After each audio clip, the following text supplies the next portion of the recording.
Hello and welcome to Coaching in Education, the podcast from Growth Coaching International, where we explore the power of coaching to transform learning, leadership and whole school communities.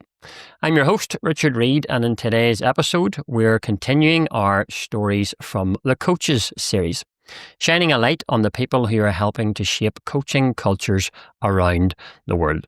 In our last episode, we celebrated the incredible coaching career of GCI's Penny Verdich as he approaches retirement. So today, we're turning to new beginnings, meeting two of our newest senior consultants, Dean Clayden and Sarah Cole. We're going to get to know their stories, what drew them into coaching, what they're passionate about, and the exciting work they'll be leading with schools across Asia. So, settle in. I know you're going to enjoy this conversation. Sarah, Dean, lovely to have both of you here. Can you tell our listeners where in the world are you joining us today? Thanks, Richard, for inviting us in. I am calling in from sunny Singapore. Fantastic. Hi, Richard. Thanks again for the invitation. I am in Shanghai in China. Superb. We're definitely coming in from all parts of the world today, so it's a truly global conversation.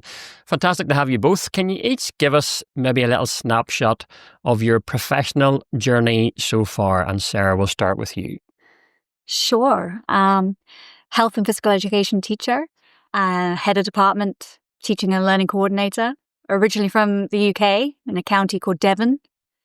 Moved across the south coast to Kent, so teaching secondary PE and national curriculum.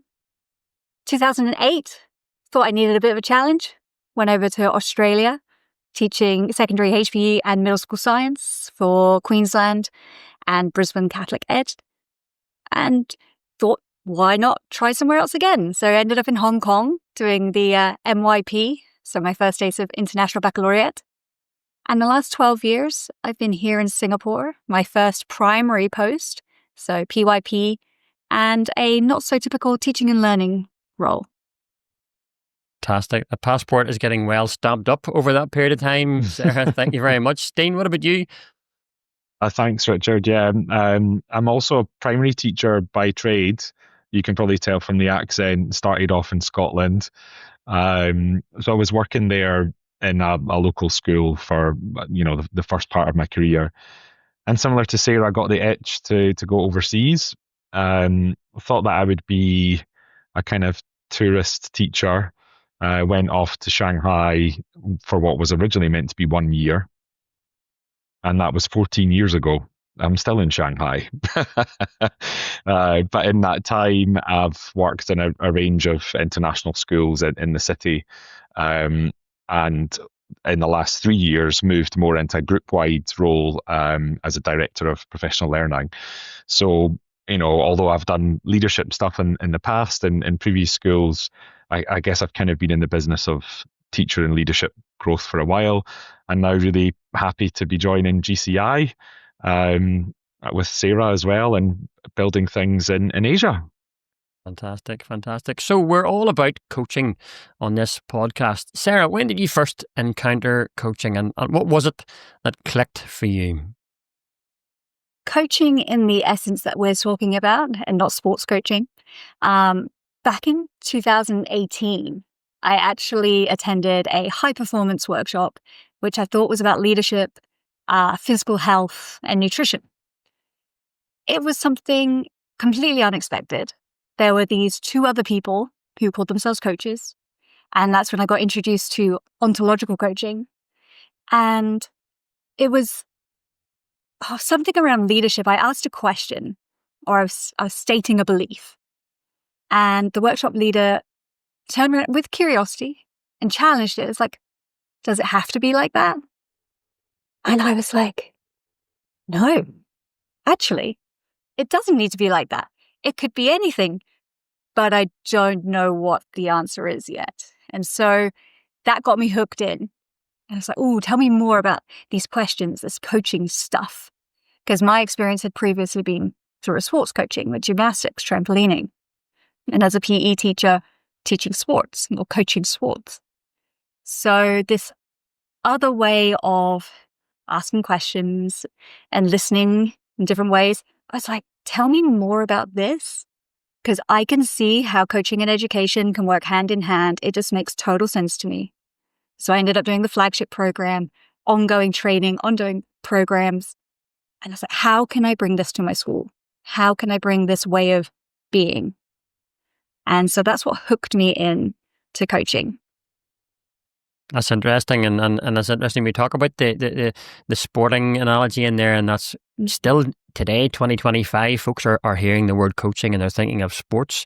And it's interesting, we have that tennis racket right behind you, you know, in the screen, and that is true for a lot of folks. But that's really helpful. You know, I like that idea where, you know, you saw in many ways a different side to coaching. And I love your question, how can I bring this into my school? That was very much the hook for you.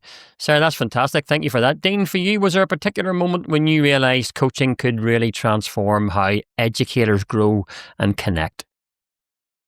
Yeah, definitely. It was, I worked in Wellington College, China for quite a while, and it was Ian Henderson from the Bridge UK, and he had a foundation course when I was assistant principal, and I just realised that I'd been leading really badly, trying to fix things for people, trying to, you know, be the fixer as assistant principal.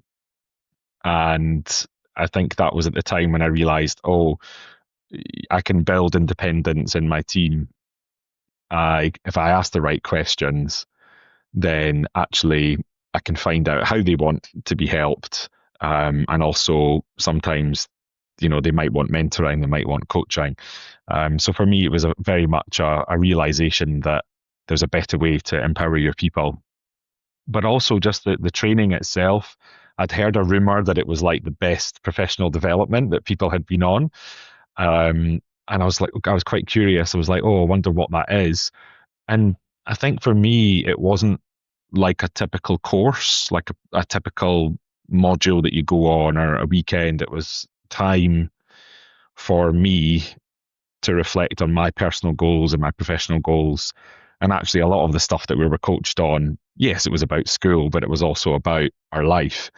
And I think because we give so much to our students, often as educators, we don't really take time to think about us. And I think that people really appreciated that space to be able to kind of, you know, open up and reflect on everything that was kind of showing up for them, both in their personal and professional life. So yeah, just that power of the conversation and having the time to do that, because schools are busy, as we know. Yes. Very busy places. And it's interesting as you say that, Dean, and a lot of folks will be smiling as they listen to this, but your phrase, and I can relate to this as a school leader, I'd been leading really badly. And I mean, and that is, you know, in many ways a realization, not just a reflection on our leadership, because we all lead very, very well, but maybe an opening to a new way of leading. And I love that comment, you know, I can now build independence within my team. So you have an input into that, but it's more around, I'm going to start asking better questions, which is really, really helpful. So we're thinking about the idea of being experienced, you know, the experience of being coached. Sarah, what surprised you most about the experience of being coached yourself for the first time? Yeah, for me, it was how hard it was. I actually was so used to being told what, why, how, you know, especially in schools when we're told, okay, we're going to do X, Y, Z, or we're going to implement 1, 2, 3. And coming inward for the answers and being seen, being challenged to recognize the stories, the beliefs that held me back, the power within me, rather than being told, do this, do this, do this. And so I found it quite hard at the beginning, to be honest. And I was deciding what I wanted to work on that was relevant to me, my life, my classroom, my staff. The simplicity, not easy, but the simplicity, the task of the coach supporting me to move my thinking forward on whatever topic I decided to bring to the conversation. So simplicity, but hard was my experience, to be honest. Yeah. I think you're right. I can relate to that myself, going back to my own experience of being coached. I mean, it is difficult the first time you're introduced to it, and when you're being coached well, it is a simple process. There's no rocket science involved at all.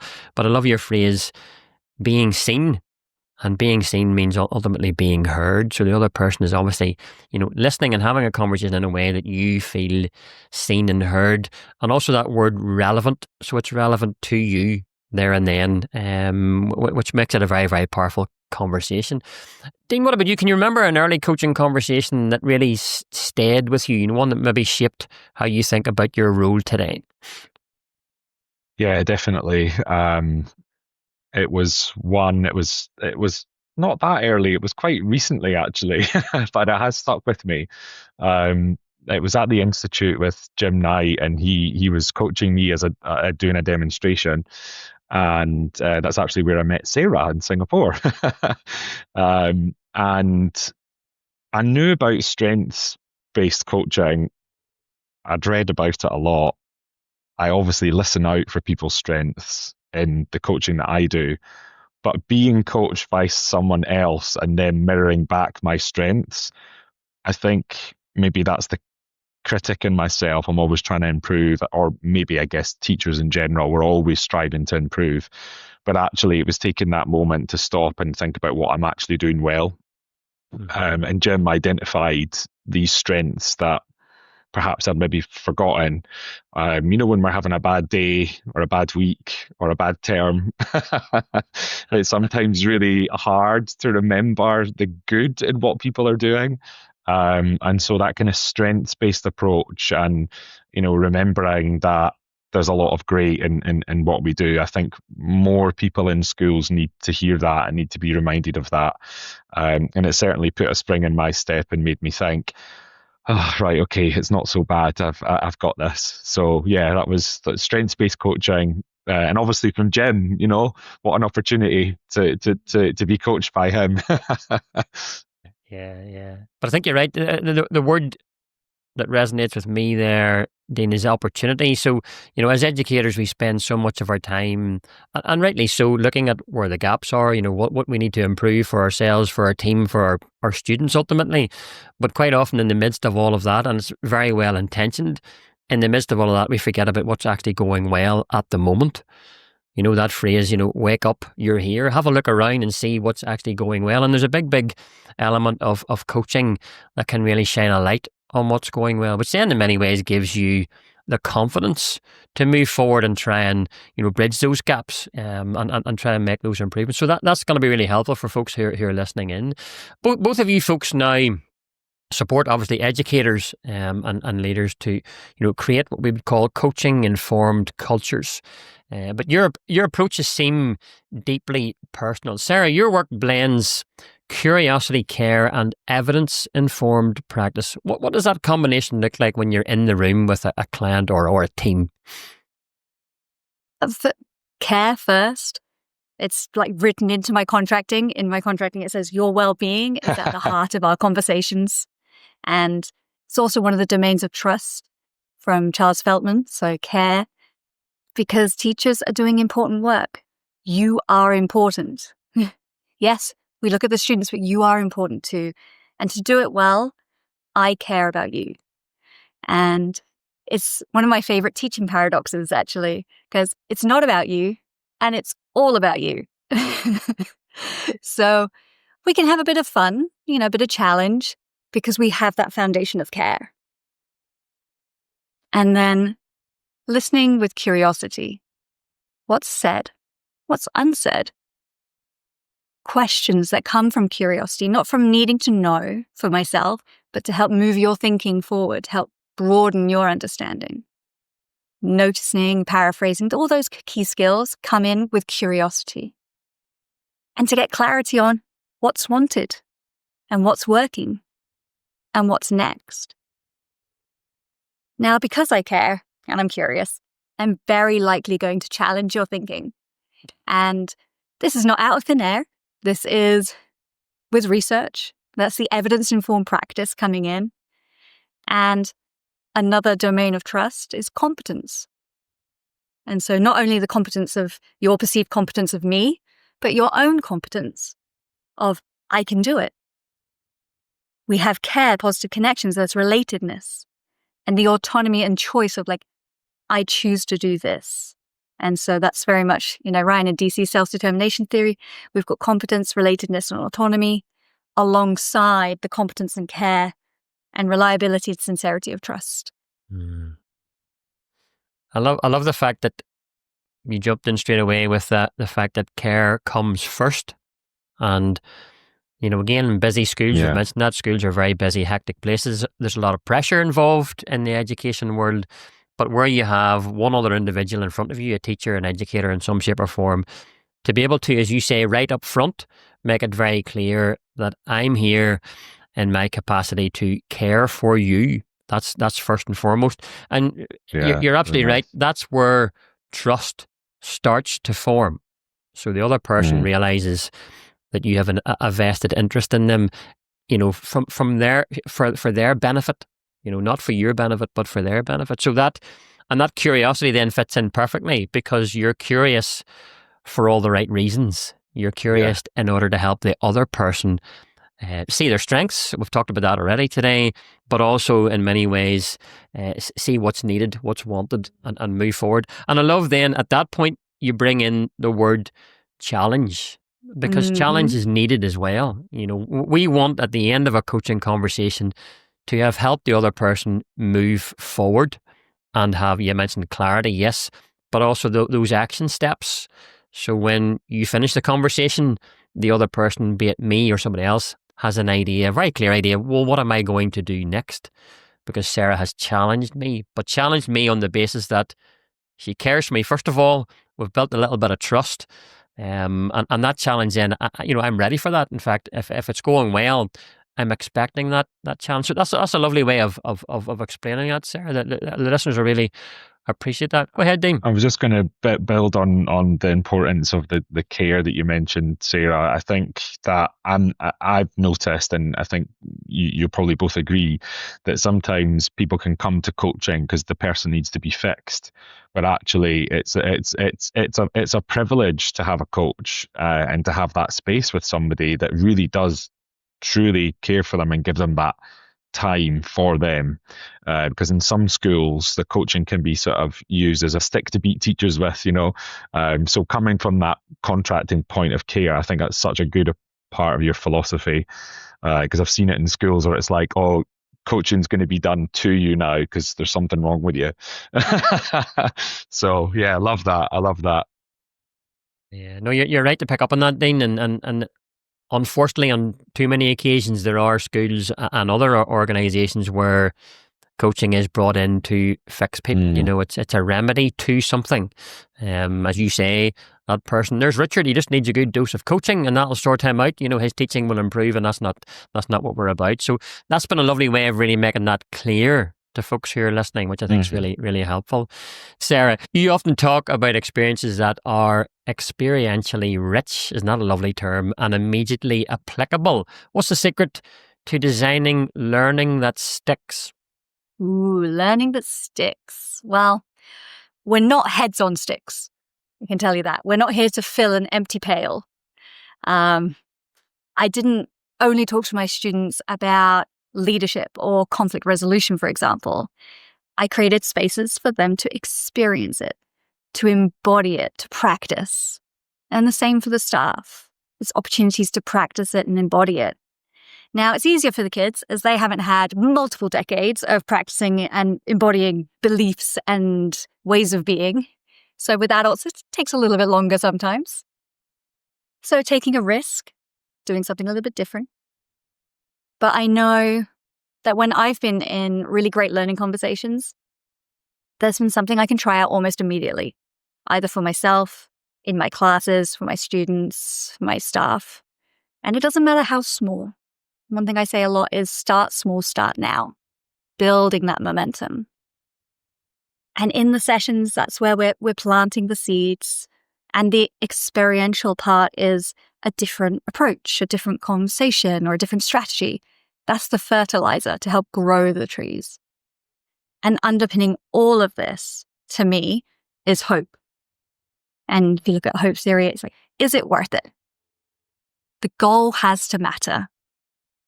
The coachee, do I care about the goal? Coming back to that care. Is there a pathway, or are there pathways for me? Do I have a choice in that? Is it co-created? Most of the time it's not linear. I'm not starting in A and getting to B. It's usually a little bit of a winding road. And the third part is, can I do it? And that's the competence part. So see how it's linking all together now. The care and the competence. If not yet, that's okay. We'll take a little detour. Like I said, it's not linear. But the answer to all of those questions has to be yes. And then learning sticks. Change sustains. And having a coach, there's accountability in that as well. Yeah.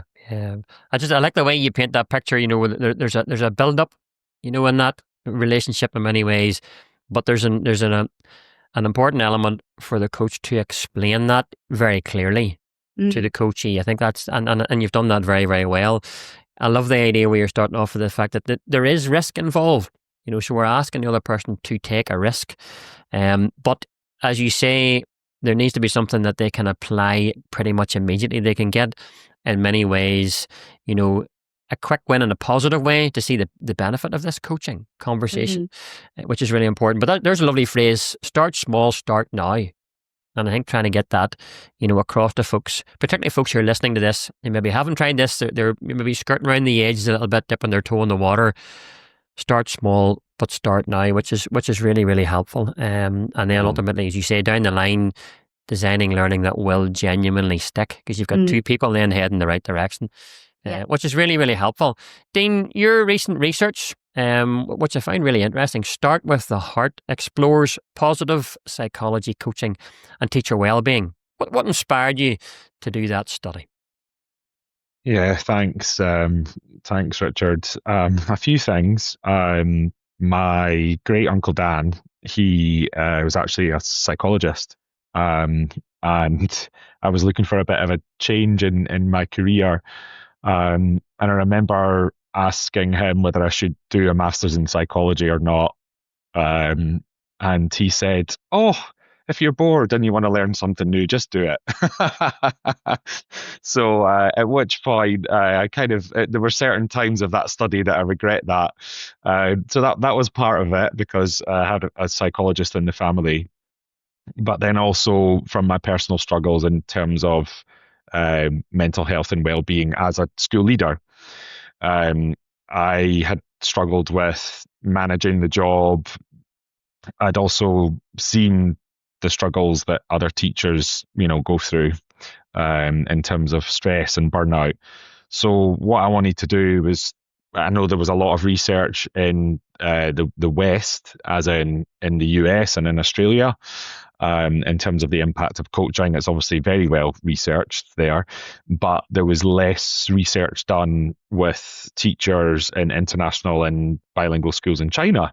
And so I wanted to kind of prove, does it work in our context in China? And we found out that it does. So it does support well-being and that kind of holistic development of teachers. So it was really good to because it ultimately is a Western concept, coaching, and so it was a kind of with curiosity to see what kind of sticks in our context and schools in China.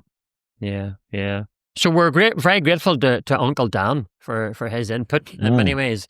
But that's Absolutely, lovely. I mean, family are very important, and our own relationships can have a very positive impact on us. My late father, he was a school teacher for 33 years in a primary school, and always inspired me to get into the job in the first place, and to really push forward in it. And then you're right, our own personal challenges and struggles can be used in many ways. In this case, if I'm hearing you right, in a positive way, how can we actually make things better here? And if there is research already out there, how can we look at that, read that, and then see, I love the fact, does this apply here in your context? So we're grateful for the work you've done there, and actually putting the time and effort. Thankfully, you were bored enough, as your Uncle Dan said, to take it on, which we're very, very grateful for. And given the fact you have taken it on, which we're grateful for, from what you found, what are the key ways then that coaching can enhance teacher flourishing and resilience in many ways? Yeah, so there's kind of two main areas that we found in the research. There's the kind of collective side in terms of the positive impacts on the community, and then there's obviously the individual outcomes and how people experience that. So if we take those kind of two areas, we found collectively as a community, the teachers that took part in the 4-day coaching program, which involved some foundation skills and then more advanced work later on. Just by being on the course for those 4 days, they felt more connected on a deeper level as a community than those kind of disingenuous corridor conversations, sometimes like, hey, how are you? Fine. So it was around meaningful connection and shared values, which is kind of like the residue of the course. Like that's not necessarily per se a part of the program and the learning outcomes, but that, obviously there's coaching skills and there's a coaching framework, but then there's also that connectedness. So then what happened was, as a community after that, they realized that that trust that they built, that caring that you touched on, Sarah, that extended after the course to build a more psychologically safe school environment. And another unexpected thing was, in terms of the community, not just the teachers, but the teachers had reported after the program that they had improved their ability to listen and understand to their husbands, their wives, their sons, and their daughters. So that was a really unexpected outcome from their experience. And at the individual level is the more sort of typical things that we would expect in terms of feeling more independent, more improved self-efficacy, leader efficacy as well, that they were better at their job, that they, these sort of emotions, positive emotions around, okay, I've got this, I can do this. The coaching had encouraged them to be more hopeful. Sarah touched on hope earlier on, but also to be grateful for what they do have. And then there was the last part was around this unexpected phenomenon around self-coaching. So the teachers actually reported when they were having a bit of a bad day, they could almost self-coach. So that was like asking themselves, right, okay, what do I really want here? Okay, what's another way of thinking about this? What's another option? So a few of the teachers had mentioned that had built their resilience because, yes, of course, having a coaching conversation one-to-one can help, but there were opportunities for them to improve their coping mechanisms in terms of, I can maybe coach myself a little bit through this. So hopefully I've summarized that project as much as possible. But yeah, those were the main things that was gleaned from the research. Yeah. But clearly really, really useful to find that information out, and see the impact that has had on those people that were involved. But key things there, people feeling better connected, on proper meaningful connections. And I think that's a really important one, Dean, that impact beyond the classroom. This isn't just about within the 9-to-5 role. It does have a positive impact on who we are outside of school, beyond the bell, in many ways. And I think when it comes to the resilience side of things, there's that, I've got this, we've got that, we've heard that phrase a lot, and it's really important where we develop our own personal resilience. But that community side of things, where you're moving from I've got this to we've got this. And I think that's very much when it comes to the coaching culture within a school, it brings a team of people together to think much more, we've got this. And so I think that's really, really helpful. But also, yes, that self-reflective piece, where there are times whenever you won't have a coach in front of you, or online or whatever it might be, and you need to start to ask some of those self-reflective questions where you're all almost, coaching yourself to a certain degree, which folks will have found helpful. So that's really encouraging, Dean, to hear about that. Folks, you're both working in dynamic multicultural settings, Shanghai and Singapore, which must make for very rich, diverse coaching experiences. Sarah, what have you learned so far about building trust across cultures? I just want to touch on what Dean was sharing. I could have been one of your participants because as you were sharing what they were, me too. It changed my life. Oh, so good. You could be a So good. participant in the PhD, the next study. There you go. Well, I might be getting you back. We can share. Okay, trust. I touched on it a bit earlier, and I would like to add to yes, trust, and also it's the commitment and the rapport that we build together as coach and client or as coach and team. I think that also translates to goal achievement across cultures. I think in the trust, the 4 domains may vary. So the importance of competence may vary. The importance of care may vary, or sincerity, reliability.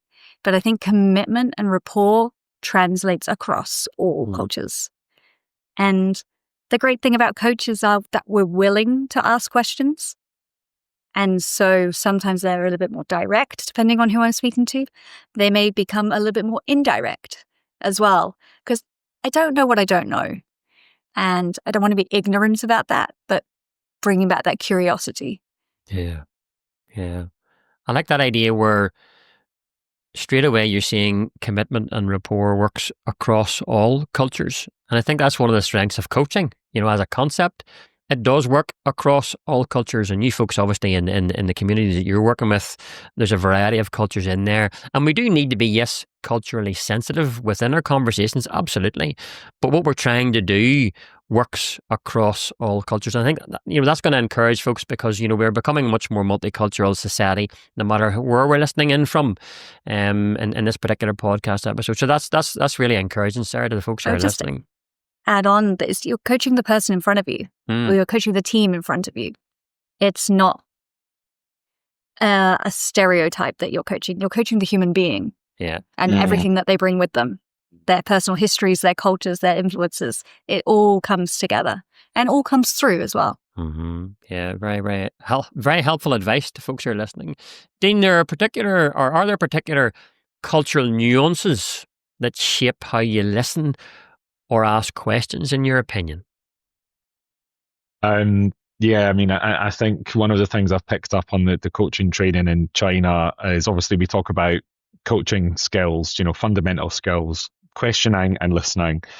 But when I was running a course I think it was either in Shanghai or Hangzhou, we're doing this big session about listening and how important listening is. And one of the participants said to me, "Oh, this is nothing new for us in China, because the traditional character for listen in China, which is ting, inside that character, I don't know if you know much about Chinese characters, but there are separate radicals inside a Chinese character that make the character." And I think the Chinese character itself explains listening really, really well. So within that, first of all, it has a little heart inside. So listen with your heart. So really listen to what the person really wants, their dreams, their goals, their values. And then the other part is 10 eyes. So be as observant as if you have 10 eyes. So really listening for the verbal, but also what else is going on for the person. And then to give your undivided attention as if you're obeying like an emperor or a king. So there's also a radical that makes up the king. So when that participant asked me that, I thought, right, now when I introduce listening, I'm just going to show the Chinese character for listen. And it's actually a friend as well, who's also a coach, Clive Leach. He introduced me to that concept of this character maybe about 8 or 9 years ago, and I'd completely forgotten about it until somebody mentioned it on a course. So I think that's a nice cultural nuance in China when we talk about what it means to really listen to someone. I think that's really helpful. And I've come across the symbol myself, and I think, where that will be natural for those folks to pick up on that, I think that's actually hugely important to take to other parts of the world, to other cultures. We can learn so much from other cultures, and it really does. I mean, the Ting symbol really does sum up, what proper listening is all about. So I'd encourage folks, a quick Google search, Ting, have a look at it and read around it, because I think if you are in the coaching business in any shape or form, that would be really, really helpful. So thanks for flagging that one up, Dean. I had actually forgotten about that as well. So that's going to be helpful for folks who are listening. Sarah, have you found Coaching Connect as a kind of a shared language, maybe a bridge across cultural differences? Say yes. And coaching can also be a space to recognize our biases, or the biases I have, and how they show up and impact me and those around me. Because part of coaching is raising self-awareness. And when you are working in multicultural, multinational schools, it comes up and it shows up. And if you're not aware, as I said before, if you don't know what you don't know, it'll come up pretty quick. So I'm still responsible for my choices. So yes, in a shared language. And I think another bridge, especially in instructional coaching, we talk about student-centered goals. So we have a peers goal, and the S stands for student-centered. So the goal is out there. And that kind of comes back to it's not about you. It's about the students. And when we agree on this student-centered goal, that's powerful, compelling, reachable, our cultures, our personal histories can activate to help reach it for our students. And I think that's a really nice bridge across. And that's part of the shared language and understanding of what coaching is and is not, and how we support each other to get where we want to go. Yeah. I think that's very helpful. And when you think about any of the training that we do, shared language comes up quite frequently, because we're trying to, step into a school. You get one or two flag flyers for coaching, and you want to try and spread that across the school, ultimately trying to develop over a period of time, a coaching culture. But having that idea of a shared language is really important. Yes, it works across different cultures. Well, it works even just within one school, I think. So for anybody listening, regardless of what part of the world they're coming in from, your school right now, if you're listening to this, needs a shared language across all the different staff when you're thinking about coaching. So that's going to be really helpful for folks who are shared language and understanding, like unpacking what that word is and what it means to us. Yeah, what it means to me, what it means to you, what it means to us. I think that's going to be a really key part that gets missed. Yeah. I would just like to build on that, Sarah, as well. Like whenever we do a course, we sort of start off this starter activity that Ian Henderson put on the coaching course. Tell us your dream. Like what's a dream that you have? And actually, with the current situation where things are so divisive and polarized at the moment, when you're in a room and you're doing coaching training, you ask those participants on that starter activity, share your dream, share your goal. Those common values, we all want family and security and love and respect and all those things. And actually, even in our multicultural schools, those values tend to be more similar than they are different. And it's just like how you say that, how to tap into that. And I think we need a bit more of that in the world these days. There's always room for more of that. Absolutely, Dean. There is always room for that. Yeah. A fair point. You folks, obviously, I mean, it's a new chapter for you guys with joining GCI, which we're all very, very excited about. You're both stepping into new roles as senior consultants with us at GCI, and this is very much an exciting time for the whole organisation. Sarah, can I ask, what drew you to GCI in the first place? What resonated about its particular approach, or we've mentioned that word values already? I think I may have come through earlier about research informed. I think that kind of suits the science part of me, the science nerd in me. But I think the biggest thing that drew me in was the generosity. It's like the generosity and making an impact.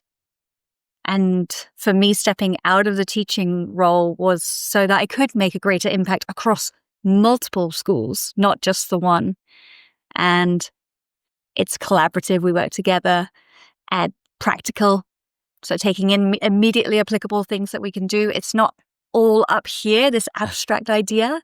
It's actually grounded and we can take action on it. And that's the positivity. I mean, better conversations, right?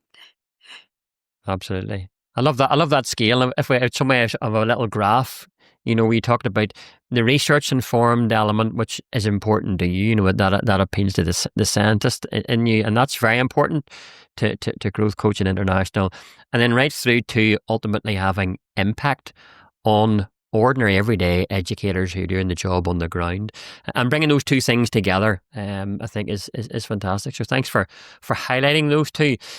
Dean, what are you most looking forward to contributing in your new role? Yeah, thanks, Richard. I think there's kind of two main things there. One is around supporting the next generation of leaders, like I touched on before, with empathy and forgiveness, reflecting on myself and ways in which I perhaps led, that I could have done it differently. So being able to support that next generation of leaders, I think what's tough for school leaders is that, just because you get thrust into that leadership position doesn't necessarily mean that you've kind of built all those kind of skills around curiosity and empathy and how to lead in that kind of coach-like way. And so it's about bringing that work to more people so that they can lead in that new way. And then the other side is a big passion of mine is around excellent instruction and teaching and learning. Even though as consultants, getting into classrooms, actually doing instructional coaching, working with teachers hand in hand, I still do that. Because you've got to have the saw sharpened and know about your pedagogy. There's a lot of great instruction taking place in China, but I'm looking forward to supporting those next level of instructional leaders and bringing instructional coaching into China. Last May, we had the first ever institute with Jim Knight. We'd never had an institute for instructional coaching in China at all. So and we're very excited to bring that back next May 2026 back in Shanghai. So a little plug there, 16th to the 20th of May, because we're starting to really kind of shift that way of working with teachers that's developmental, with empathy, with choice, and giving teachers a voice to really understand what it is that they need to work on and what they want to work on with their students.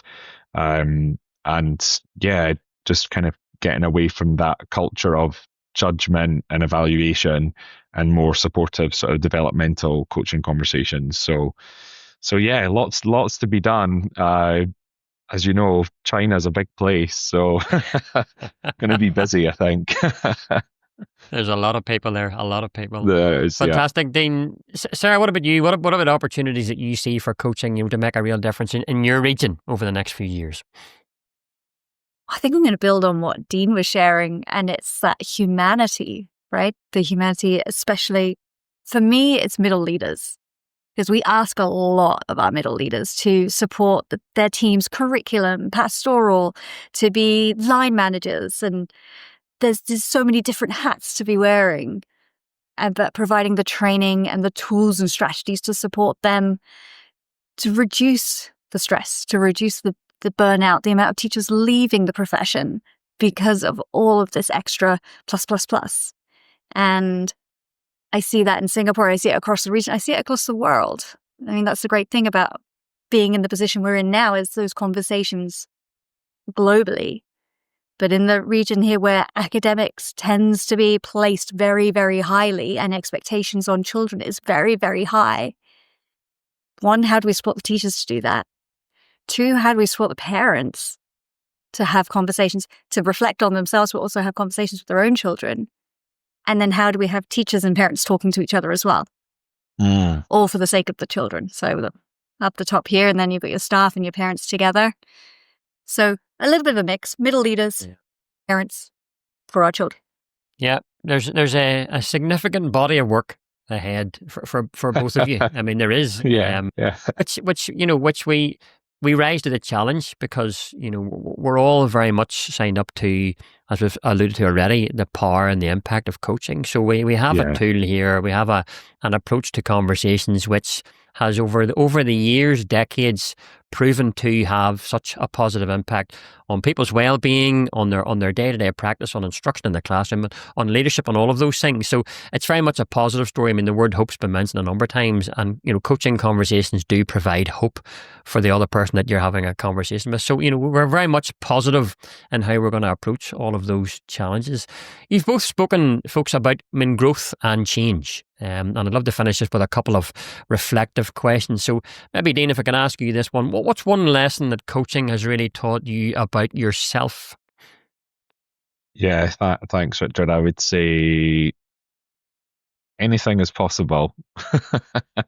If you've got a goal or a dream, sit with someone, have a conversation, make it happen, and just go for it. I'm very grateful to have had many coaches throughout my career that have made huge transformations in my personal and professional life. So yeah, that's a huge lesson. Anything is possible. Just go for it. Have the conversation and follow it up with an action. And you can do anything. Yeah. No, I think that's helpful. And we talk about the phrase "anything is possible," and through a coaching conversation, we've talked about it helps you get clarity. It helps you get perspective. It helps you look at what's going well, and through a very, very measured approach, you can move the needle forward. So ultimately there will be impact. Ultimately there will be growth. You will see things move forward. So you're right. I mean, anything is possible through coaching conversations with a good coach. I have to make that very, very clear. But we've seen what a good coach looks like already in our conversation today. Sarah, what gives you, and this has come through already very clear, but what gives you energy in your work right now? Educational change, like seeing the impact and the shift that education needs, and also bit by bit, more and more people, we're getting closer to that critical mass of people who are like, no, this needs to change. And how can we change that? Through conversation. And not just any conversation, but through better conversations, so that we have better relationships, so that we can get better outcomes. So it's snowballing slowly, but it's getting there. Yeah. No, you sum that up really well. I mean, educational change. I mean, what leader out there, what teacher, what educator, what parent does not want educational change? And you've encapsulated really well through better conversations. As Jim says, our schools are only as good as the conversations within them, and we're all about trying to improve those conversations. Whether they're formal coaching conversations, whether they're corridor conversations, they can all be improved very, very easily. So that's super helpful. Dean, is there one piece of advice you would like to offer to an educator who's listening in and they're maybe just starting to explore coaching? I'm going to be very uncoach-like and not summarize this, which is really hard. So I'm going to actually give two bits of advice. The first one is have fun, enjoy the transformation, be curious about it, because it's a great thing to start to learn about. But just enjoy it. Start small with a little bit of training or whatever. But the other part is be humble, the second bit, because there's so much to learn in coaching. So obviously we've been coaching for many, many years, but every conversation, or if you read a little bit more about it, or different frameworks, whatever, or each time you coach somebody, is quite humbling to realize how much there is to learn around it. I think a lot of people think, oh, I can do a 2-day course on coaching and then I'm a coach. So I would just say start small, but be mindful that it's serious work. It takes time to master it. So just be humble and keep learning. Yeah, I love that. And I mean, you jumped in straight away. Have fun. I mean, genuinely enjoy the process. Yeah. It's a beneficial process, and we want people to approach this as something that they're going to actually genuinely enjoy. But alongside that, very importantly, take a humble approach to it. And I think if we can get that balance, that's going to be really helpful for folks who are dipping their toe in the water. Sarah, an interesting question to close on here. If coaching had a soundtrack, one song that captures your journey so far, what would you say it would be? Promise, Dean and I have not spoken before this. I went back and forth. I was like, oh, that's a really good one. It's a good question. I'm going with my gut. And the soundtrack for me is from The Greatest Showman, A Million Dreams. So as Dean was saying about, anything is possible. What's possible? As one of my best friends always asks, what's possible? Yeah. And the world we're going to create together, however big, however small, coming back home to ourselves, like the vision of what the world could be, it just fills me with inspiration, with we can do this. So it's a very uplifting and inspiring soundtrack. Yeah. A lovely way to finish our conversation. Everybody, whether they're in the car, if they're out walking the dog, or wherever they're doing, maybe they're ironing, they're going to be singing A Million Dreams now, Sarah. So thank you very much for inspiring us. That's a lovely way to answer that question and to bring us to a close. That brings us to the end of this episode of Coaching in Education. A huge thank you to Dean and Sarah for such a thoughtful and energizing conversation. It's inspiring to hear the passion and purpose that you both bring to coaching and to your new roles within GCI. For our listeners, if you'd like to catch up on previous episodes, including that recent reflection with Penny Verdich, you'll find them all on the resources section of our website, growthcoaching.com.au, as well as on your favourite podcast platforms. If you're enjoying the series, please do consider sharing an episode with a colleague. It really helps more educators discover the power of coaching. So thank you for joining us. I'm Richard Reid, and until the next time, keep your conversations curious.